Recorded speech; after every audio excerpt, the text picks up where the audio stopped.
This video covers the musculoskeletal examination of the shoulder.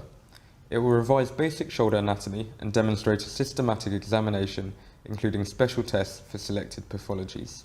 The glenohumeral joint is a ball and socket joint, but unlike the acetabulum of the hip, the glenoid fossa is shallow to allow for a greater range of movement. Much of the stability of the joint therefore comes from the rotator cuff tendons and capsular ligament. The result is that the shoulder is somewhat unusual in having moving bone surrounding the rotator cuff tendons, making it susceptible to impingement and tear.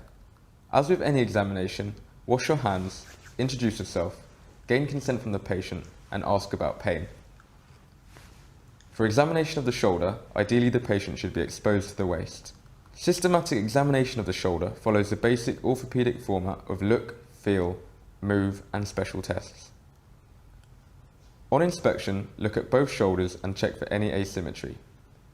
Look for bony abnormalities, such as deformity, soft tissue abnormality, such as loss of muscle bulk and swelling, and skin abnormality, such as scars, erythema, and lacerations. Start medially at the sternum and work laterally along the clavicle to the acromion process. Deformity near the middle of the clavicle may suggest a previous clavicular fracture, whereas protrusion of the distal end of the clavicle may suggest AC joint subluxation. Inspect the side of the shoulder, looking in particular for arthroscopy scars, signs of inflammation, and assessing deltoid muscle bulk. Look at the scapulae and for any obvious wasting of surrounding muscle. Wasting of the supraspinatus and infraspinatus muscles appear as hollow grooves above and below the spine of the scapula, respectively. Okay, could I just get you to push on the wall for me, please? Asking the patient to do this may reveal winging of the scapulae, which may result from damage to the long thoracic nerve supplying serratus anterior. This slide summarises the key findings on inspection.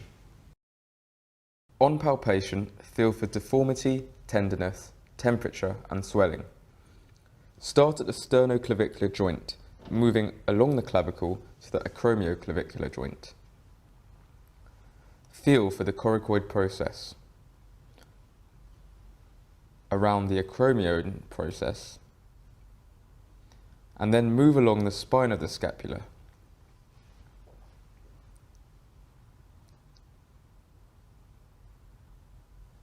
Feel for the medial border. Whilst tenderness in a particular area is fairly non-specific, it may provide clues and be consistent with a particular pattern of pathology. Tenderness over the acromioclavicular joint may indicate osteoarthritis, while tenderness over the greater tuberosity may indicate impingement or rotator cuff pathology. This slide summarises the key findings on palpation. Okay, so now we're just going to do some movements. I'd like you to copy me and let me know if you're in any pain at any point, and I'll help you along. Is that all right? First, assess active movement, which is without assistance. If the patient cannot complete a full movement actively, it is important to ask whether this is due to weakness or pain. Then assist the patient and assess passive movement. It is important to assess for pain and range of movement. The normal range of motion is 180 degrees of flexion and 50 degrees of extension. If there is pain, ask specifically at what point the pain comes on and when it is relieved. In impingement syndrome, there is typically a painful arc of abduction between around 60 and 120 degrees. Abduction should also be assessed from behind to visualise scapular movement, and the normal range of motion is 180 degrees. Okay, now what I'd like you to do is tuck your elbows in and pull your arms out like this. This assesses external rotation, although it is important to ensure the patient keeps their elbows tucked in to avoid abduction. External rotation should normally be around 60 degrees and is usually the movement most severely affected in frozen shoulder, and is also lost early in glenohumeral joint arthritis. Okay, now what I'd like you to do is reach up as high up on your back with your thumb as you can. Internal rotation may be assessed by seeing how far the patient is able to reach up their back and measuring to the corresponding thoracic vertebra. Normally the patient should be able to reach to at least the inferior border of the scapula. Next, test the power of the rotator cuff muscles, asking the patient to push against resistance. Subscapularis strength can be assessed in the lift-off test. With the patient's hand behind their back, they should try to lift their arm off the back against resistance. If the patient is unable to reach behind their back, strength can be assessed with a belly press test. It is important to ensure the elbow is kept anterior to the hand to minimize extension. Infraspinatus, and to a lesser degree teres minor, can be tested in external rotation against resistance. Supraspinatus strength is best tested in 30 degrees of flexion and abduction. Compare the two shoulders. Significant weakness in rotator cuff strength may indicate a tear. The vast majority of tears occurs in the supraspinatus tendon. Rotator cuff tears may not be painful. This slide summarizes the key findings on movement. There are a number of special tests for impingement, but we will only demonstrate Job's test and Hawkins' test. They are, however, not specific, and so positive results should be taken along with the clinical picture. Job's test, also called the empty can test, is performed by asking the patient to flex their arms to 90 degrees, abducted in a scapular plane, with their thumb pointing outwards. The patient then pushes up against the resistance from the examiner. The patient then points their thumb down, as if emptying a can, and again pushes against resistance. Both actions may be painful in impingement, but it is typically more painful when the thumbs are pointing down, as internal rotation brings the greater tuberosity of the humerus under the acromion process, compressing the supraspinatus tendon. For Hawkins' test, abduct the shoulder and flex the elbow 90 degrees.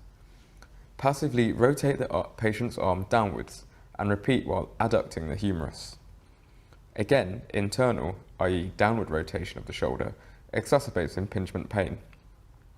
Performing this test varying the degree of abduction, as shown, increases its sensitivity.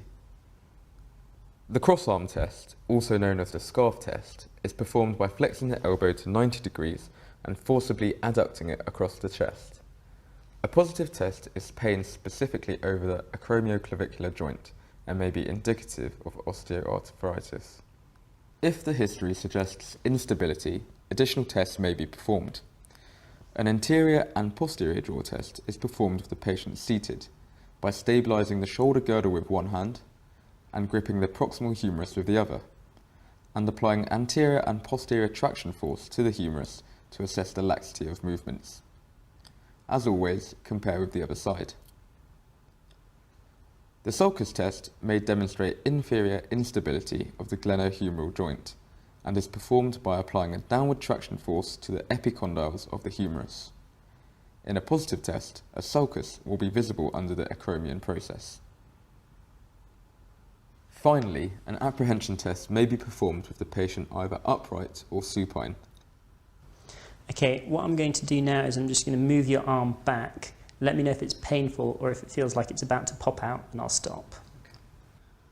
Abduct the shoulder and flex the elbow to 90 degrees, and then externally rotate the shoulder whilst watching the patient's face carefully.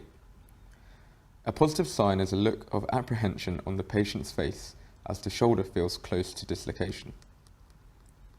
This feeling may be relieved by applying pressure on the proximal humerus from in front. This slide summarises the special test used here. As with any orthopaedic examination, to complete you should examine the joints above and below, which in this case is the cervical spine and the elbow, and assess neurovascular status of the affected limb.